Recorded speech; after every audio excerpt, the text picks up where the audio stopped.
Now, when Matt and I saw that we had a story about tuneful house martins from Hull, well, we assumed, didn't we, it was another one-show wildlife. Well, why wouldn't you? But how wrong we were. The charts of the mid-80s were dominated by big tracks by big artists with big hair, the likes of Madonna, Boy George and Wham. But in 1986 came a band so unassuming no one ever made a mask of them. But the music was great. They were the House Martins from Hull. Marrying together some acutely observed social commentary with a great tune. This was their single, Happy Hour. I never agreed with the thing that you had to shout to get a message across. I don't sound good when I shout. I sound like just like a little twit. Get him. Problem child. I just don't sound right, and I've got this quite sweet voice, you know. Paul grew up in the north, but the family moved south to Surrey in his teenage years. Leaving school, he ended up in an office job that he hated. Coming back north to Hull was his escape. I actually had quite a lot of good friends in the south, but I did feel as though I was in the wrong place. So I sort of felt as though I'd like to go back up north and sort of rediscover my roots. I thought, any minute I'm going to lose my accent, and as soon as I do, that's it.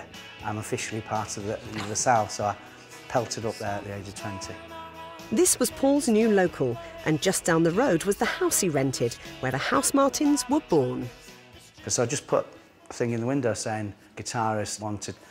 Stan actually walked into the house and said, who wants a musician? I'm a musician, like that. Because that's how Stan was. He was just really nicely in your face. What a good place to be. Paul and guitarist Stan Cullimore formed a strong songwriting duo. They were joined by Norman Cook, now well known as Fatboy Slim, and drummer Hugh Whittaker. The band later split up but remained good friends.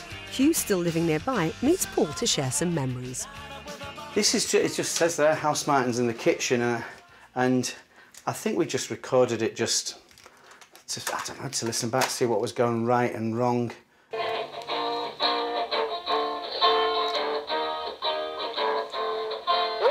That sounds quite rough, but in here it was quite smooth sounding.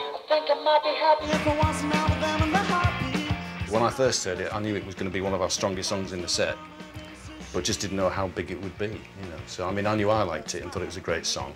And how did you feel when it became a huge hit? Totally freaked. What's going on? What a good place to be. Don't believe her. She's speaking different language. And I've got the diary here of when it was written, as I would. The most boring person in the world. He's here. And it was written on there, Wednesday, 22nd of January, 1986. Happy Hour was about sheep behaviour of office workers, people who wanted to go to the pub because they thought that was the pub to go to, and that's what would happen if you went there, you know. It was sarcastic, which is where what a good place to be came from.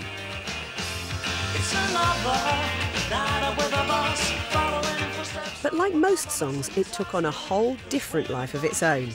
Helped by a fantastic video, the House Martins climbed up the charts and became Hull's favourite sons. I would say the response was a bit like a local boxer would get if he'd just won the world title. Because people were just saying, you put Hull on the map, well done, you know, and it was fantastic.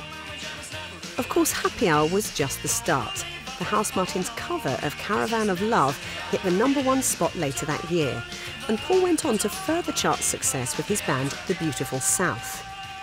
But he hasn't played Happy Hour since the House Martins split up. I'm quite a strong believer in that the first hit is the song that most heavily identifies you for the rest of that band's career. And for some reason, it would feel like an admission that suddenly I wanted to be in the House Martins again. And I don't. But I think it's a really, really good song, and you won't often hear me say anything good about myself, but I do think it's a good song. I can't say it's rubbish out like that.